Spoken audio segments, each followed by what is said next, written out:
Happy Wednesday. It wouldn't be a Let's Talk Broncos episode without us having some sort of technical issue and or starting late. So welcome. I know you're all geared up and ready for a special mailbag edition. We haven't done one of these in a while, guys. I'm excited to do so. And right off the bat, Joey, get that in a little bit louder. Let's go. Love it. I miss mailbag. That was the mousiest "let's go" I've ever heard. He's all let's go. Let's go. Let's go. I was trying to I'm trying to that's like that TikTok that's really popular right now.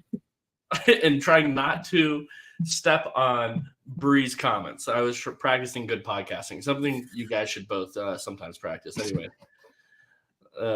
Continue, Bree. Sorry about that.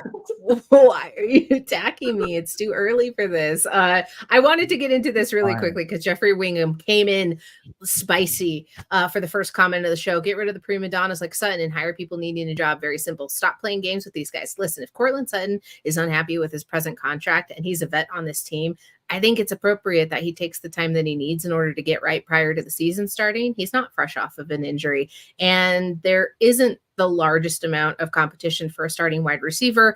I'm okay with Courtland trying to get his bag and get his ducks situated prior to attending team off-season voluntary workouts, but that's just me, guys. How do you feel about that? And we'll get started with some questions that we received over on Twitter. Zach first. Yeah, I don't think he's being a prima donna at all. I don't know. These guys have such short careers in which they're able to, earn a living. And obviously he's done very well for himself, but he is making way under market value at the receiver position. You look at the crazy income these guys make. And I know his stats aren't that crazy in terms of yardage or whatever. I saw some people pointing that out on Twitter today. A lot of that is the Denver Broncos' fault. And I think that's part of the reason Courtland Sutton's frustrated. His career has been hamstrung entirely, much like we just saw Justin Simmons, the whole career get hamstrung by the Broncos' mismanagement. That's happened to Courtland Sutton, except even more directly. Justin Simmons has gotten to be a part of great defenses and even the figurehead of some great defenses. Courtland Sutton has maybe been the best player on some really bad offenses, but you don't get a lot of national praise or attention or glory for that.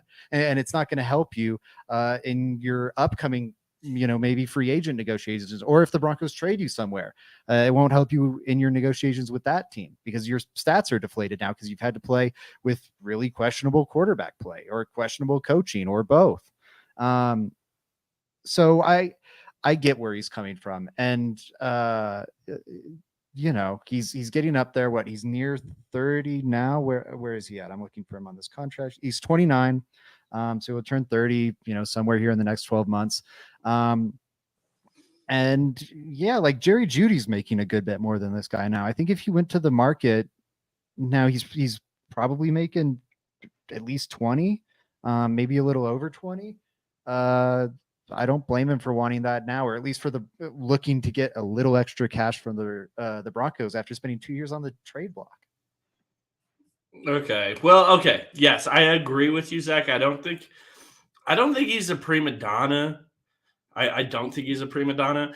I do wonder though if he's worth another contract to the Broncos with the stage they're currently in. I do think like a reset could be beneficial for both parties here. If there's a scenario where I can keep him on this contract for this year and he be happy at the same time, that's what I'm going to practice. But if he's going to be a headache in the locker room because he wants out, I would get him out. I don't think that's worth it in this year where you just brought in a new quarterback and you have this whole new remodel of the team coming in. I don't know if I would keep him around if that were the case. So I think it's just like feeling it out type of situation. How angry actually is Courtland Sutton? How pissed off is he? Because I don't want to pissed off Courtland Sutton in my locker room right now. I don't think that's beneficial to the team and where they stand at this moment. I think that's a good point, Joey. I don't know if it's to that level yet. Hello, Samuel Castro. Zach, did you have something else to add? Yeah, I agree with Joey. I think he makes some good points. I don't blame either party in this. I don't blame the Broncos for not wanting to re-up on Courtland Sutton, considering where they are at, rebuilding and all that. kind of trying to turn over a new leaf. They've had Cortland Sutton on the trade block for a couple seasons nonstop, as I've mentioned. So I don't blame them for not wanting to re-up with him either. But I don't know. I think all sides here are fair and using the resources at their disposal to try and win a contract negotiation. And I don't think it's that different from what we see in all walks of business. Don't blame either side on this. It'll work itself out, I think. Yeah, and we're not Joey's withdrawing. works out the trade. That'll be okay. Sorry, Bree. We're not withdrawing any injury clauses, so I think that it's going to work itself out just swimmingly. Let's jump into the questions that we got over on Twitter. There's a ton of them. We wanted to thank you so much for participating in the Ask. And if you have questions for us right now, go on over to YouTube, search Let's Talk Broncos. We're live, and we're taking questions as they come in. Limited, though, because we're not going to be here for 2 hours. We're going to roll it with Colin. He asked, if Nick starts all 17 games and shows improvement, along with having good stats, what's the minimum amount of wins he would need for his rookie season to be considered a success? Well, I think that is wandering into the territory of assuming that Bo Nix will be the starter for the Denver Broncos this season, or maybe it's in perpetuity and how many games he has to play next season. But okay, let's go with the assumption that Bo Nix is the starting quarterback. He plays 17 games. Joey, tell me, what's the minimum amount of wins that he needs to be considered a success? I wish I had a better answer for this, but I don't really think there is an answer for this. I almost think it's a trick question a little bit, just because I don't know how the Broncos roster is going to look this year. I feel like I'm a little more skeptical than the average person right now. I don't know if I can put wins on it. I think Bo Nix is going to have an okay rookie season. And when I say okay, I mean okay in the grand scheme of quarterbacks in the NFL. I think he's going to be fine. I'm just wondering if that means the Broncos are winning football games. I don't know. Zach and I kind of argued about this on the last podcast. Go check that out, by the way, guys. But we were arguing a little about how much, and my whole point was how much is actually Bo Nix going to know as a rookie? Is this going to be something where he's going to be given the full offense and be able to make it all work right away? I kind of doubt it. He's still a rookie at the end of the day, right? I just want to see it built upon and built upon and built upon. To me, a success for Bo Nix just means he took advantage of his opportunities, one, and then two, I have hope for him next year. It's not a lost cause. That would be a win for Bo Nix in my books. I just want to feel comfortable with him going in the next year and have hope for him going in the next year.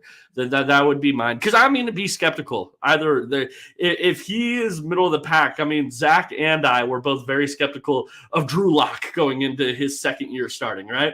I want to feel more comfortable than that with him based off his performances. I'm not sure I can put wins and losses on the whole conversation.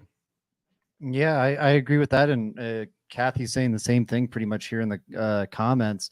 To me, it wouldn't come down to wins, but I'll answer the question. I think like 5 or so, like maybe 4, if you want to go like bare minimum. But 4 might be a little concerning because ultimately I agree. With what the question lays out, him showing improvement, starting all 17 games, showing improvement over those 17 games and having good stats, that pretty much fills in what I want from him. For the most part. The only way that would be a problem to me is if the improvement is from like Paxton Lynch to a better version of Paxton Lynch. Like that's improvement, but still bad. And maybe the system is just gaming up the stats or something like that. I think it has to be comp. If they go 0-17, I think you're still going to have some reservations about Bo Nix, even if it's like, oh man, he lost every single game. So I don't know, maybe 4 or 5, but it's way less about wins to me than, like Joey said, how does he look? I think in like continual growth throughout the season, or not continually, there'll be up and downs, but just feeling like, he's better, halfway through the season than he was at the start, and he's better at the end of the season than he was halfway through the season. I think that would be so huge. I think the other thing I want to see from him is, just because I think it's a big test for every single one of these rookies, is like, how do you manage NFL pressure?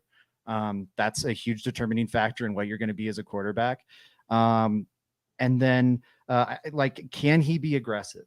We've seen two different versions of Bo Nix. In Auburn, he was wildly aggressive, way too much so, to the point he was a punchline. And at Oregon, in part because like the scheme asked for it, he was, in my opinion, very conservative. You know, can he find that middle ground? You know, can he show that that was just a product of the Oregon system? That's something I'm interested in seeing.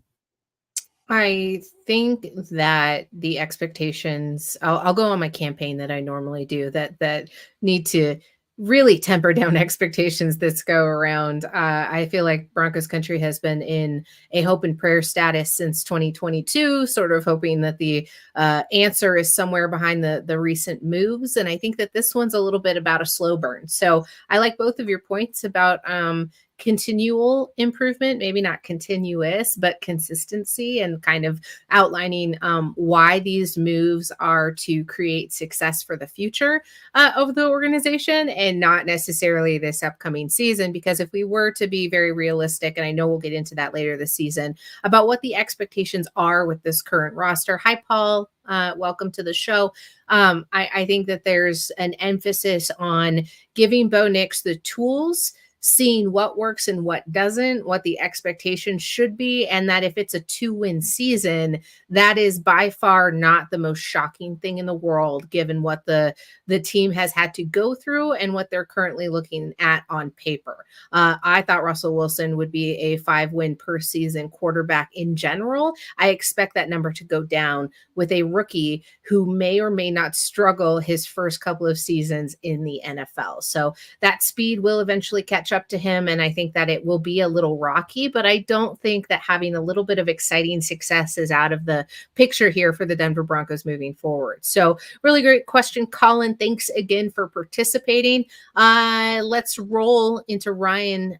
Ryan's question here. What do you see as the ceiling and the floor of the defense this season? What would be a realistic good outcome? So good, I think good and bad are subjective, right? So I'm interested to hear here, Zach, I know that you'll have some tremendous points on what is the already subscribed thought of regression here for the defensive unit for the Denver Broncos. What do you think is a good measuring stick for them heading into the season, with losing Justin Simmons, with having questions for the defensive backs, but also for not having really answers come out of the draft for some pivotal units that were lacking some talent? Yeah, you know, I think it is likely this unit takes a step back. They are less talented. Justin Simmons has been talked about a ton. Josie Jewell hasn't, but he was a stabilizing force in that inside linebacker room for a long time. Alex Singleton was really rough last year. And I think Jonas Griffith is solid, but man, you're betting big on like that combo. And I don't think you have a lot of great depth behind him. Defensive line, I think they improved it this year, but there's still some big questions about it. Edge group, I think, will take a step forward, but they were 32nd last year at like pass rush win rate. So even if they're better, one would think they're better no matter what, but they need to improve a lot for it to be like a positive. I don't know. It's just, I think they'll be fine. But I would say, like, to answer his question, I think the ceiling is probably around, 12th or so. I can't imagine them being really like a top 10 defense. Maybe they just get in at like 10 or so. And it would be, if the turnover luck keeps up and they keep making these explosive plays, which I think is a lot of what the Vance Joseph defense relies on. Vic Fangio wants to sit back and kind of like bleed you out or suffocate you like a boa constrictor. Vance Joseph wants to blitz you and throw these crazy looks at you and to just try and make your head spin. And we saw last year that the positives and the negatives of that. In the Dolphins game, there were a lot of blown coverages, and you allow 70 points. The incredible defensive turnaround was because they were creating so many defensive splash plays. So I don't know. Maybe if they get a lot of good luck again, they can be like the 12th best defense. I wouldn't be surprised if, just from a talent perspective, also, again, if that Vance Joseph style goes wrong, they could be the 30th defense, in my opinion. 32nd defense. I think they could be a really bad unit. Like what if you don't have a good answer opposite Pat Surtain? You were kind of lucky to find Fabian Moreau and have him play as well as he did. So, maybe PJ Locke's not ready for the Justin Simmons role, or maybe you have more injuries at safety and that room, falls off big. There's not a lot of great depth there. So I think that there's a fairly low floor, realistic outcome. I think somewhere like on the bottom end of the middle tier of NFL defenses, I think there's like 10 defenses in the NFL, probably not even that many, that can impact the game on a regular basis. There's like 7-ish, 10-ish that are going to week in, week out hurt their team. And then the middle group kind of varies depending on schedule and energy and juice and whatnot. I think they'll be on the lower end of that group. Okay. I feel like I fall in the same bucket as Zach, but for different reasons. Zach, you highlighted the defensive line a lot. That's honestly the group I feel the most comfortable with on this defense. If I'm just evaluating the roster, I do. I just think the addition of John Franklin Myers, like that's a big addition there. And then you're also adding Malcolm Roach to this defensive front. Those are two big pieces for me just to stabilize the unit. It felt like the Broncos defense fell apart the most last year when they started to have to rotate past their starters on the defensive line. And it feels like the Broncos have gotten better at that this next year. Where I'm running into huge issues is the secondary. That's where I'm confused, and that's the swing factor for the Broncos defense. If Damari Mathis can come into the season and play good, the Broncos can be a lot better on defense. If Riley Moss comes into the season and is a good cornerback, that means massive growth for this Broncos defense. Here's the issue. I don't know if either of them can. I don't know. They're both super young players, and they really haven't proven much yet. So I think that the ceiling is higher than you, Zach, and I think the floor is a little low, is the exact same. You said like 30th is the floor. I would say that's about the floor for me as well. But I do think the ceiling's higher because I don't think it's out of the realm of possibility that a young player like Damari Mathis or Riley Moss coming into his second year has a good season. I don't think that's very impossible. And if that happens, that raises the ceiling for this Broncos defense for me substantially, because I might also just feel more comfortable in this Broncos defensive line than you are. I like the defensive line. Okay. It's just, I don't like much else. Like, okay, if the cornerback thing works out, I still think, how much is that pressure rate going to improve from 32nd in the league last year? Because to get to top 10 defense, it's going to have to improve a ton. And that's going to require not only the John Franklin Myers addition, but a lot of addition and a lot of health from your edge additions. And I think you might have a new gaping hole in the middle of your defense. The tip of the cap to Alex there for that one with inside linebacker. Just being down Josie Jewell, I think could be a bit of a Jenga block for this, especially Justin Simmons. I think those are the two brains of this defense, and right up the spine of this defense, and you're pulling them out. I don't know what this unit's going to look like without those two. Yeah, I'm concerned about it from a roster talent standpoint, but I'm really concerned about it from a veteran presence and continuity and who's taking over there. It's not that I don't believe Pat Surtain can't fill a role similarly, but I think that his soft-spokenness, like maybe it translates differently on the field, but you're looking down the scope of a lack of long-term veteran status to continue to help fill the role that a Kareem Jackson did, that a Justin Simmons did, that a Josie Jewell did. And so while looking at the defense here right now and looking who's presently on the depth chart, it's lacking in that sort of carryover that I think would lead to any sort of success. And so I see the floor being very, very low, and I see the ceiling not being above the middle of the pack. And so I wanted to comment real quickly, and Joey, if you have something else to add, I'll grab you in here in a second. Kathy asked about Wazirike. I know the charges were dropped sometime in March, but it was indefinite. So I don't know if that's something the Broncos really are banking on in any general sense of the term. Zach, any update there that you wanted to give? And then Joey, I want you to have any rebuttal that you had for Zach's points. Yeah, I don't know about the rules about cutting a player while he's suspended for one of these things. I think there's not a problem with it, but I'm not 100% sure. The fact the Broncos haven't done it yet is a little interesting. They could free up, or they could have freed up $1 million for this offseason by making that cut.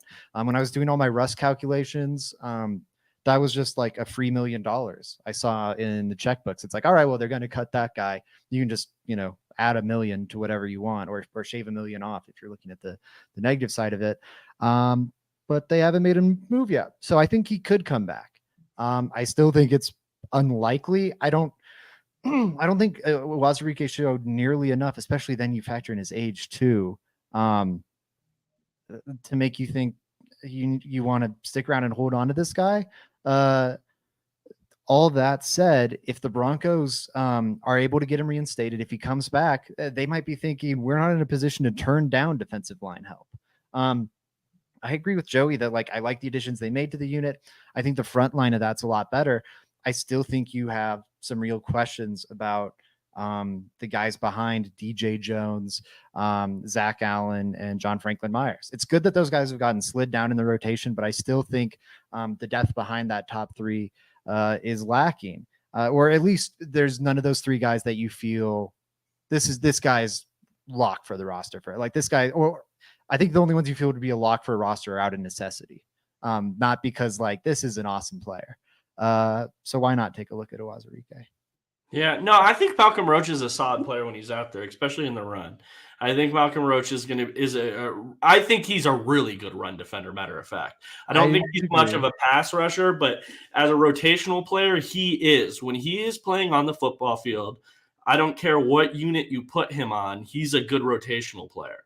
I think he makes a rotation for most teams in the league. I honestly overlooked his place on the roster. I'd agree there. I still think there's some serious questions. Yeah, I mean, if Malcolm Roach gets hurt, then you're having serious questions because you're in a similar position to that you were last year, because Matt Henningsen then would be your guy there. But the thing is, you added a guy and you slid Matt Henningsen down. So it's undoubtedly that the interior defensive line improved. Just out of the fact that you added John Franklin Myers and then you added Malcolm Roach.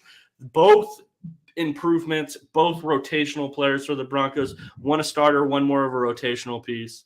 But you lost Mike Purcell, who was filling that Malcolm Roach role pretty well. I don't disagree that Roach might be an upgrade, but it's not like you didn't lose anybody and you added these bodies. You also lost Jonathan Harris, who, yes, we weren't the biggest fan of, but ate a ton of snaps for you last year. There was a reason he was above the other guys in this rotation so heavily. I'm not saying he's a good player, but he got 800 snaps over the other guys that are still on this roster. And if John Franklin Myers gets injured, you're ostensibly in the exact same spot you were last year, except you don't have Jonathan Harris. Yes, you have Malcolm Roach, but you lost Mike Purcell. That's the point, though. You're it's an admitting of that it is improved. If you're saying if someone gets hurt, it would be in the same position as last year. That is just okay. It improved then. That's what that means. So, and John Franklin Myers, I feel like we're very underrating that one. This isn't just a football player. This is a quality starter on any team in the NFL type player. Yes.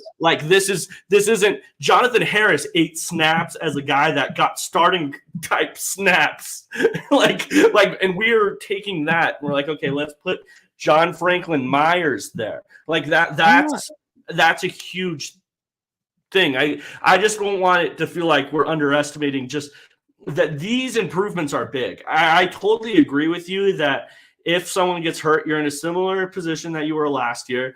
I have questions on how much worse can Matt Henningsen be than Jonathan Harris. Jonathan Harris was a negative on a damn near all of it. I just think I don't know how much you're actually losing with Jonathan Harris being gone. Even if you put in just another guy, I think you're gonna get similar results. I don't know. But my main thing here with the Broncos thing, my biggest question is the safeties.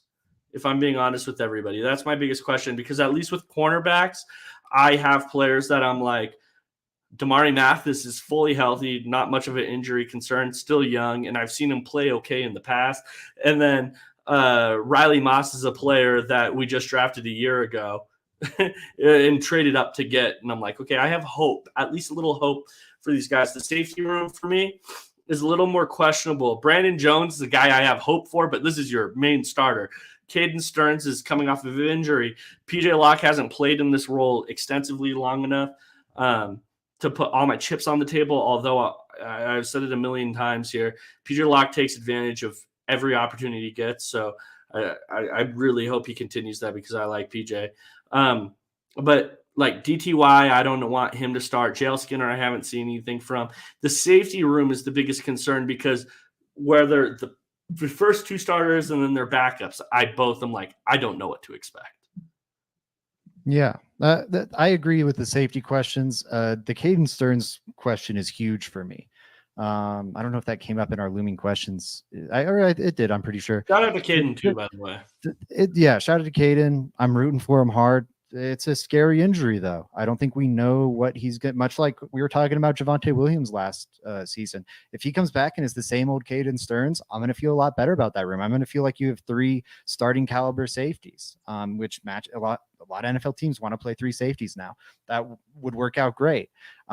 If he's not there, I think you have some depth and maybe even starting questions. So I agree. That's maybe the most questionable group. On the defensive line thing, I just want to clarify my point. I'm not saying I don't think they improved. I just think they were the 32nd defensive line last year. And while I do think they improved, they took their, 3rd best defensive lineman, swapped him out for, a really quality starter in John Franklin Myers, like you said. They took their 4th best defensive lineman, who was this run stopping specialist, swapped him out for a younger, arguably better run stopping specialist. In that sense, I think they upgraded. However, they were in a position where like 32-year-old Mike Purcell and Jonathan Harris combined for 1,000 snaps for them last season. And a lot of that is because of the questionable depth. I think your point about, I think those players are replacement level and you can swap them out with whatever, and it's more or less going to be the same, is valid. But the depth was so bad last year, and that's part of the reason this was the league's 32nd best offensive line.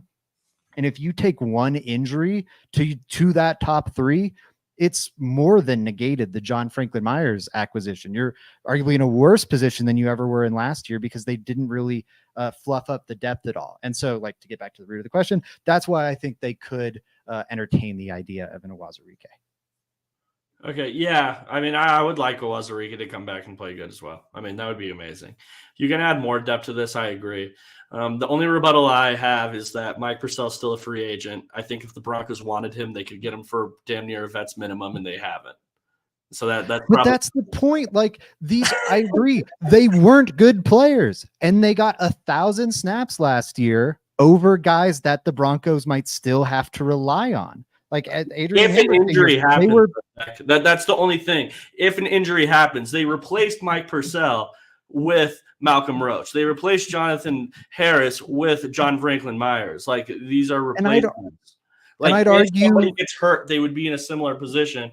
But the major improvement is that you're talking about if a player gets hurt. Like that's the point. Like, I agree with you that the Broncos, if a guy gets hurt, you're dealing with serious concerns there. I'm just wondering, like, okay, how many teams are going 4 deep at defensive tackle of players you actually feel comfortable with, or interior defensive line, or 5 deep, or whatever the case may be? Like, Matt Henningsen's still a player. Like, he's fine, but that's the type of player I expect to be your guy that barely doesn't get cut on your roster. And that's kind of what your 3rd or 4th defensive tackle or interior defensive line guy usually is. It's just like, I don't think the Broncos should bank on relying on Matt Henningsen, just because I don't know who exactly you replace him with. And you're like, that's a good player right there. No, like, this is year 1 of a rebuild, and we're talking about depth pieces. That's going to come later on in putting together this roster. But I do think, and I think it's true of a lot of places where you're an injury away from maybe being in a really scary spot. Same goes at cornerback, inside linebacker. I talked about that. That's horrifying if you suffer like one injury there. And I think the scary thing is, oftentimes in the NFL, it's not, well, yes, if we suffer an injury there, we're going to have a problem. It's more, if we stay healthy all 17 games, we won't have a problem, is more the gamble. But we can move on, Bree. I can see you falling asleep. I was just keeping track of how many minutes had elapsed that I wasn't able to talk, but that's neither here nor there. Douglas Wall said, hello, LTB crew. I'm new to your channel. I have this a 10-win season for the Broncos, and I'm sticking to it. I really enjoy your discussions and your format. Douglas, thank you for being a part of the LTB viewership and the crew itself, because by commenting on our shows and getting your questions highlighted, you're a part of the family too. So thank you, Douglas, for tuning in. Set your notifications so you don't miss a show. We're on pretty damn near every single day. And once the season ramps up, it will be every single day. So you won't miss out on any of your Broncos talk here. Rich C had an interesting question here. Offensive line, will they regress or do better? Question 2, will we see a better pressure from our interior defensive line this season? Yes or no? You guys pretty much covered the defensive part of everything so far. But the offensive line, regress or do better? I've got questions at center. Not happy about what the answer seems to be, because I'm not even sure the currently listed centers are starting caliber, but maybe there's a surprise hanging out there. I'm going to go to Joey first on this question. Questions, concerns across most of the offensive line, yes or no? Was that brought on by quarterback play last season? Yes or no? And what do you think about Rich's question of whether they regress or do better this upcoming season? I think it's up in the air. I think that it's going to be hard for any center on this team to be better than they were last year, but I think with a different quarterback, the offensive line will look better, which is honestly how most people judge offensive line, is just how they look. It doesn't matter the pieces around them, and that affects, how they look drastically. So I think that there's a chance the offensive line does look better this year. I do think there's that chance. The one thing is, I guess, this offensive line last year went through the season almost injury-free. It felt like Mike McGlinchey got banged up at the end, but for the most part, injury-free offensive line. And I don't know how much you can bank on that this year. So that could make it be worse than it was last year. But hey, why couldn't Quinn Miners take another step forward this next year? I'm not ruling that out. Him solidify himself as one of the elite guards in football. I could definitely see Ben Powers going back to what we saw in Baltimore and what got him paid. He was a fine guard last year. I could see him be good this next year. I don't think that's out of the realm of possibility. I could see improvements from the 4 guys that we saw starting last year. Even Mike McGlinchey, he wasn't that great last year. I could see him play better this year. All of that stuff would make sense to me. The one thing is center. That's the concerning part right there. And then also injuries. Yeah, I agree. Center's a big question. I think, to what Anthony just commented, they are going to be a better pass blocking line purely from the fact they don't have Russell Wilson. And yes, that's maybe not them, but how we experience them will be much better. I know I saw so many tweets last year about this offensive line, or YouTube comments about this offensive line not being good. And it was a really good offensive line. It just, they had to play with both hands tied behind their back. So I think in that regard, it should absolutely be better in the passing game. The downgrade from Cushenberry to Forsythe, I think is going to be noticeable. I think the hope is, though, and I don't think it's that far-fetched, that by moving off of Lloyd Cushenberry, the offensive line is a little more cohesive, in the sense that, like last year when they were trying to do some of this gap scheme stuff or pin pull stuff, Lloyd Cushenberry was the odd man out, and they do zone stuff, and Lloyd Cushenberry would look great, but Mike McGlinchey and Ben Powers would struggle. Holy God, I'm interrupting everything that you're saying because nothing is more important than what Paul just did. I don't know what to do with this sort of donation from Paul, a longtime viewer. It's very much so appreciated that you would not only take the time to watch us as frequently as you do, but the fact that you would reach so generously to support three individuals who put a lot of time and effort into what we do, and then sometimes just give everything that we have, and that can be 50% of our wherewithal. So Paul said, great work from great people. I enjoy connecting with you very much. Hashtag LTB Private Plane Fund. Listen, if we had a private plane, we would abuse that power just as much as Taylor Swift does. Guys, go ahead and chime in by how much you enjoy Paul's interactions with us on a daily basis. The next $100, Zach, he's 2 hot chips. I'm joking. No, shout out to Paul. Thank you so much for the $100, man. This means a ton.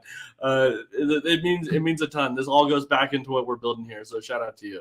And anybody that wants to go out here and send money to the LTB podcast, make sure, like, one thing you do have to know is, and I can't stress this enough, Zach, Bree, and I literally haven't pocketed a single dollar from anything you guys have sent us. This all goes back into the blog. It goes back into the YouTube channel. It goes back into making this thing cool. And that's ultimately the goal here at Let's Talk Broncos. I just want to make this thing as cool as possible. I mean, Zach and I were having a conversation the other day, like, going into this thing, there's not as much money in sports media as people make it out to be. And I mean, it really has to be a passion project for you. You got to wake up and want to do this. This is fun for us, and that's why we're here doing this. So all the money you guys give us, just make it. I hope it feeds more fun to the audience as well. That's ultimately the goal here. Yeah, everything Joey said. Thank you guys so much. Yeah, it makes everything possible for us, and thank you. We are grateful for it, and I hope our gratitude is evident in like the hard work we do for this. Yeah, fully agree. It feels silly going back to the offensive line point, but I think I needed. Sorry, I need I need to get to this comment. Coop said Joey getting lost in private airports around the globe would be must-see TV. Listen, we've thought about entrusting Joey with a GoPro like strapped to his head, like you would a wandering pet around the neighborhood, but he would get lost so frequently that we wouldn't know what to do with the footage, because it would be like Blair Witch Project found footage of him just like, I'm scared, I'm lost, and my phone's dead. So absolutely, Coop. I want to see this happen. You guys would have seen me in Mobile, man. I was everywhere. I was at I mean, we heard the story. It was insane. My car got towed. Because you parked on the parade route. But people don't know. I'm not from Mobile. I don't know parades are going on. Like, this is absolutely insane. I saw the parade the day before. The sign said, "Don't park here for the parade." I was like, oh, I saw it the day before. Park there. 2 days the parade go. I don't know who's doing 2-day parades. I guess Mobile. But yeah, no. Yes, this would be peak content. That battery life better be like a week long, though. Yeah, there's no charging going on. Got lost on the strip, walking to a hotel on the strip, on the same side of the strip. That was another good one. Didn't even have to cross the street. Yeah, no, that was entertaining. I'm sorry, Joey. I'm glad it's not on me muted by Mike this time. But offensive line point. I think there's a chance the run game could get Lloyd Cushenberry could do some really special stuff in on zone scheme runs, but a lot of the Broncos line wasn't at their best on zone scheme runs. And when they run plays that Mike McGlinchey and Ben Powers would be at their best, Lloyd Cushenberry wasn't at his best. And I think Alex Forsythe, who fits that scheme a little better, even if he is a downgrade, it might free up, like Joey talked about, maybe Ben Powers plays a little more like the version of Ben Powers they were trying to pay for, or same goes for Mike McGlinchey. I think that's more likely, with the offensive line being a little more cohesive. So I think the hope is the downgrade from Cush to Forsythe maybe gets balanced out by an upgrade from Miners, potentially Powers, and McGlinchey. Yeah, nicely put. Sorry, I was typing a nice message to Paul in the chat. That's what I like to do sometimes, is interact over there. I'm still so blown away. How to get this show back on the road? Let's talk about some bad Broncos. That'll do it. DB Denny asks, do you truly believe this team is a bottom 5 in the league, just like the national rankings? Or do you think it's better than people think, only performing terribly due to lack of continuity, leadership, and cohesive philosophies? Denny throwing in the almost existential crisis in the second part of that. No, I think it was bad quarterback play for the most part, but I digress. Let's talk about what the Broncos will be in 2024. Bottom 5 in the league it's a probability. There's a chance, and it's not a non-zero chance. It's a high chance. There's a high probability. I don't know if I put the Broncos ahead of 5 teams, but that's where I'm currently at. And that's because I like to start really low, build my excitement up for the season, and contemplate just how good this team can be. We won't know after the preseason, and we probably won't know after the first 4 games where this team is sitting, because they sometimes have a streaky bit of luck, just like those darned Nuggets tend to do as well. Sorry to throw in the jabs here, but I have to counter set all the positivity with negativity and pessimism, because I don't like feeling too great all of the time. I'm gonna throw it over to Joey. Joey, Broncos bottom 5, bottom 10, where are you putting them, and how do you think the performance is affected by all of the things Denny listed below? I would put them in the bottom 10. Like that's where I would rank them right now. I just think,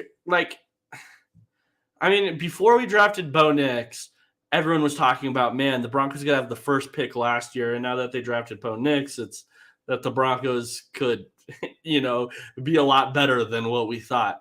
I really do like Bo Nix. I think he could be a good quarterback for the Broncos. And I kind of disagreed with the Broncos evaluation, but I like his fit here in Denver. I just don't know if he raises your ceiling that much in your rookie year. I think they're a bottom 10 football team here with the Broncos. I think a lot of where they had success last year came with extremely lucky injury luck. I can't stress that enough, and I can imagine more injuries happening this year. I think it's very probable that happens, which would make them a bottom 10 football team. I do think that. I think that they're probably, right around then. I think they're picking top 10 next year, which honestly isn't a bad thing for the Broncos' future, if I'm being honest. The top 10 pick is better than pick 15. You want the Broncos to be able to draft a star player to match with a Bo Nix if he's a good player.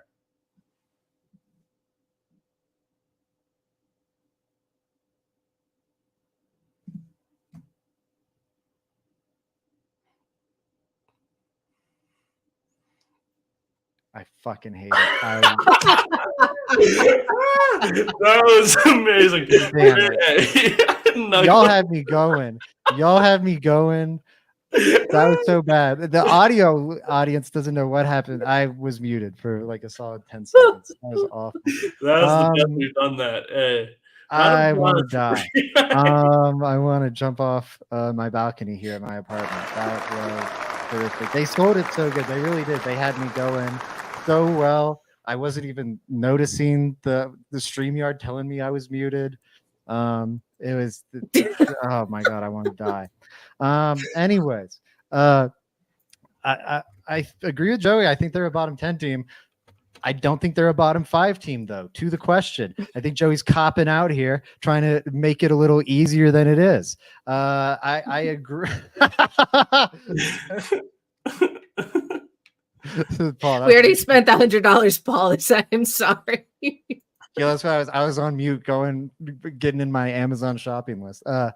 No. Goodness, let me get back on track here. I think they'll be bottom 10. I don't think they'll quite be bottom 5. Like if I had to, bet Paul's $100 on it, I think I'd bet on them being just outside that group. I think we saw this coaching staff kind of get them, out of that, or get them to where they were this past season. I think next season they'll be able to get them out of the bottom 5. And I agree. I don't think Bo Nix is raising your ceiling in year one. I do think he can raise the floor a bit. And you mentioned it earlier in the show. That's not because I think Bo Nix is going to know everything and be so awesome right away as a rookie. It's more because I think Russell Wilson was wildly limited. And I think there's a very good chance that another very limited quarterback beats him out before the season even starts. I think like Russell Wilson is borderline not even a starting caliber quarterback anymore. That's what it's more about to me. And so I think just like having a functional quarterback, again, rookies ups and downs included, but just like functional, and not having to live on like wild, like the high variance plays, I think will help make this team not be one of the very, very worst, though I wouldn't be surprised if they were. I regret to inform viewers that I have no longer any access to Russ audio clips. We've deleted them all. We've moved on, but I was going to play the Mr. Unlimited one more time. It didn't feel appropriate, though, once I saw it was missing to even mention it. But here I am breaking the fourth wall, and I can't help it. Joey, before I jump into the lightning round, anything to add on to that little bit? No, I'm good. Praise be to you, good sir, for keeping it short. Let's jump into the lightning round. We had some great questions. Listen, we didn't get to them all, and I want to continue to answer questions, but we could very well do a mailbag episode for you. Not on Memorial Day, though, because I think we are celebrating the holidays. So we'll talk to you about scheduling as we get our ducks in a row, but we want to answer more questions for you, and we may take some of those questions that you submitted to us and make them actually long episodes so we can deep dive, go down the rabbit holes, laugh and mute ourselves to our heart's content. Gentlemen, if you were good with that, let's go on to some lightning round. Let's see real quick. Richard Humphrey said, why are we playing the Seahawks again so soon? I thought we played every division once every 4. Just curious if you know. Love the show. Keep up the good work. Richard Humphrey, we appreciate you. Zach, give me the breakdown you gave me to start the show. Well, it was in the green room, but I loved your explanation, so I want to hear it again. Yeah, nerdy NFL scheduling stuff here. This is just how the rules work, if anyone's ever curious. So you play every NFC division once every 4 years. It cycles through, north, south, east, west, et cetera, et cetera, et cetera. I don't know if it's in that order, but, cycles through. Okay. AFC, you're going to cycle through. I'm talking from a Broncos perspective here. AFC, you're going to play the 3 divisions that aren't the AFC West, but it's going to cycle through, once every 3 years because there's only 3 of them. So that's 8 games of your schedule right there. 6 are always locked in as your divisional games, right? We know that you play everyone in your own division twice. Those last 3. So as you're going through that AFC West cycle, that AFC cycle every 3 years, north, south, east, whichever 2 divisions you aren't playing in any given season, you will play one team from each of those divisions. That team will be the team that finished in the same spot of the division standings that the Denver Broncos finished the season before. Again, sorry how convoluted this is. The last game, the 17th game, the one that the NFL just added a couple years back, is the reason why they've played the they played the Seahawks again so soon. And that is you play the NFC team that finished in the same spot of the conference standings as the Denver Broncos finished. And I forget if that was the Seahawks in 2022 or this year. That's the reason why they're playing the Seahawks. But that's the reason, whichever way it goes. Awesome. Yes. No need to shut up. That was very lightning round answer. Like USMC Sniper 123.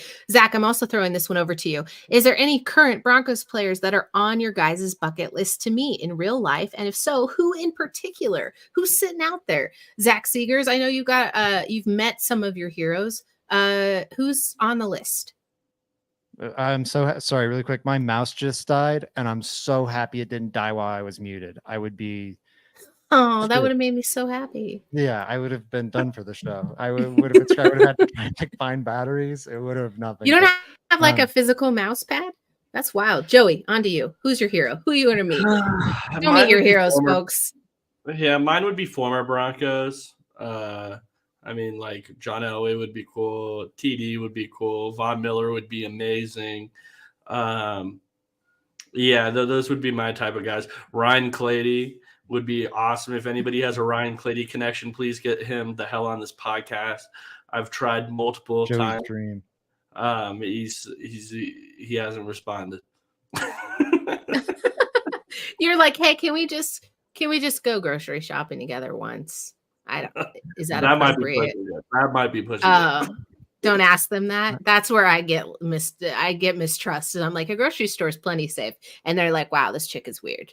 Zach, do you have a mouse again?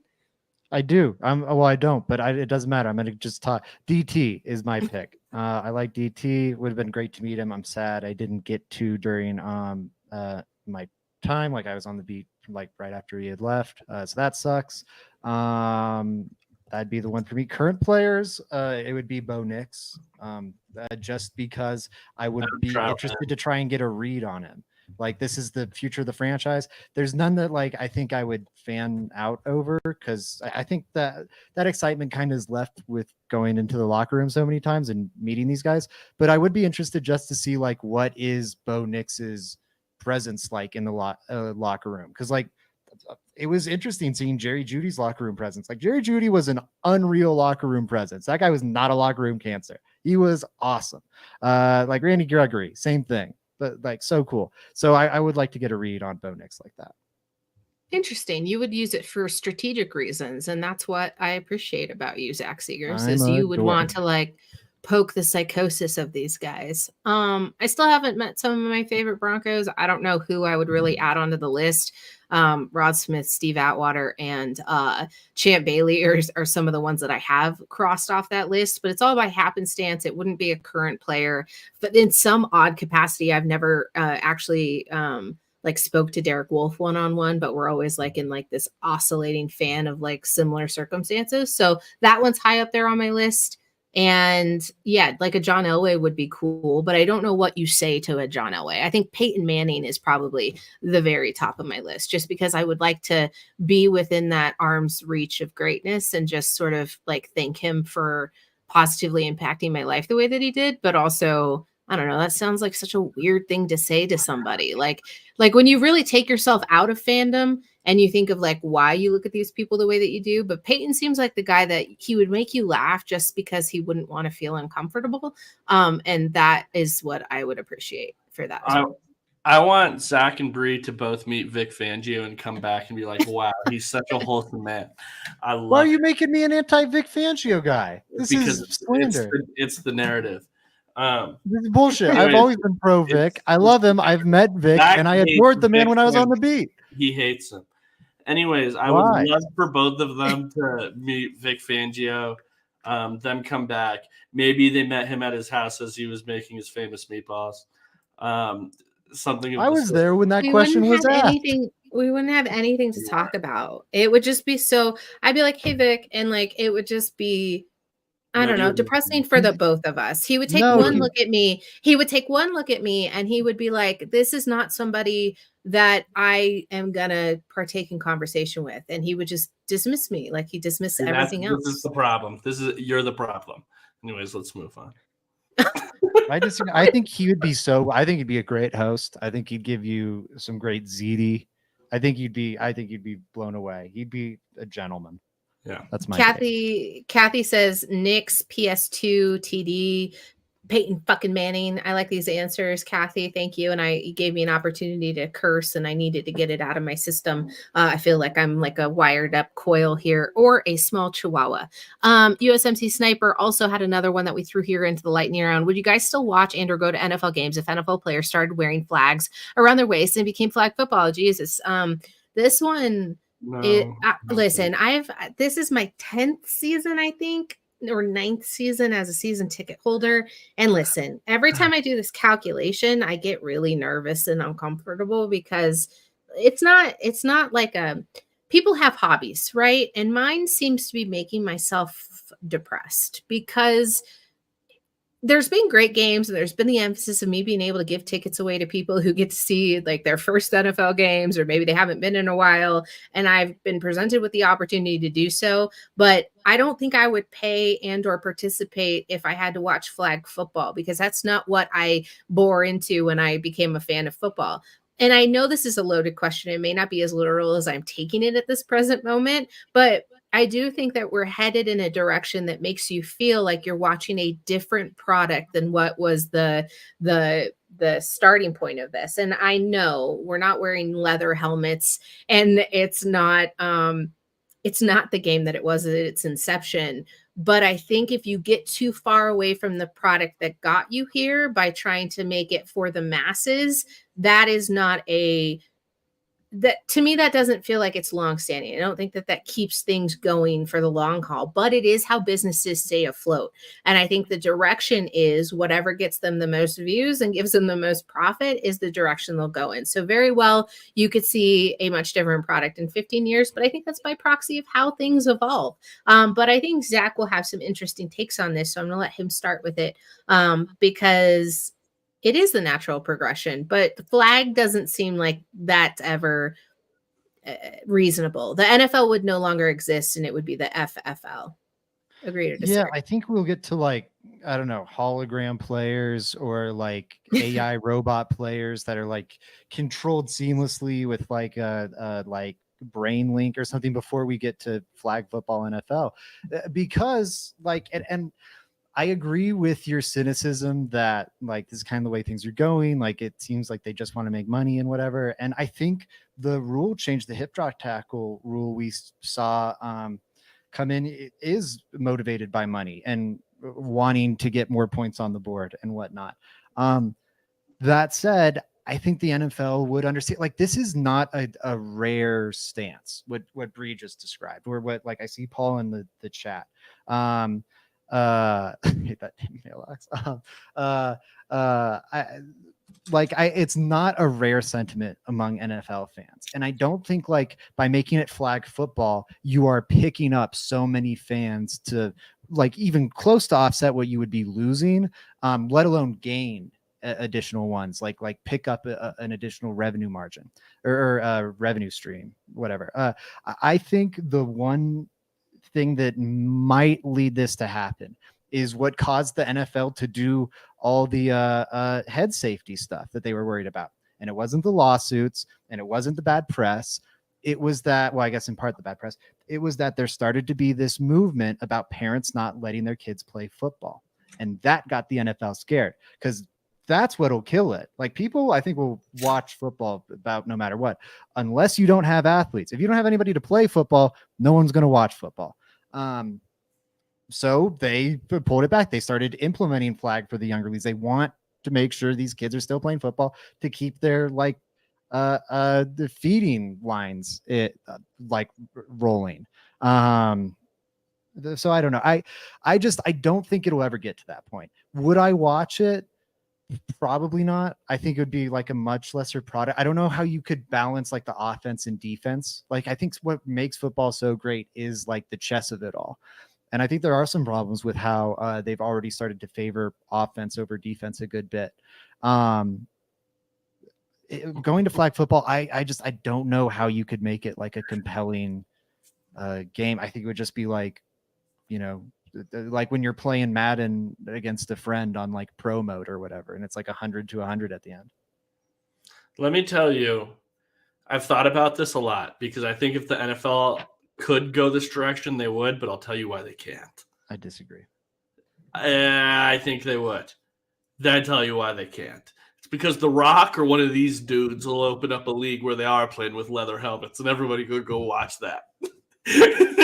So they can't because for the first time the NFL, it's not even competition because it's too similar to the game and they just have less talent. It's not even close to competition. But if the NFL starts pushing the line too far that way, let me tell you what'll happen.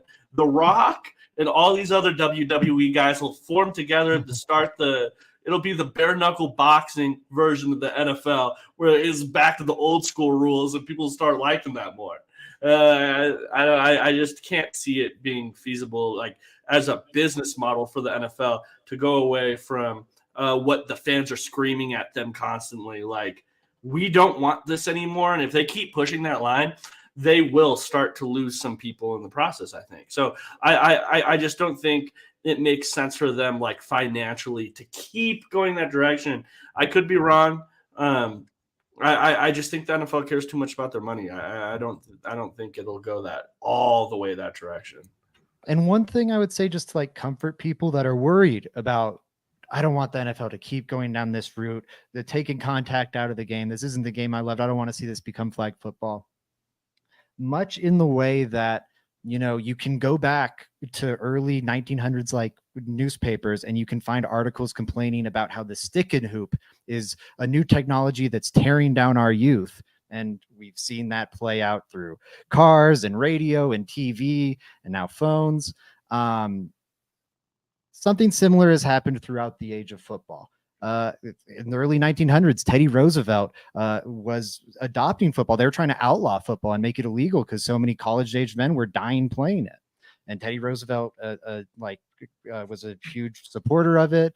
During that time, they helped make the game a little safer. There were people that really pushed back on that, taking contact out of the game. This is, again, like early 1900s, before the invention of the NFL. Then you had the leather helmet era we mentioned, right? And when they went away from that, there was a lot of pushback concern that, oh my God, they're taking contact out of the game.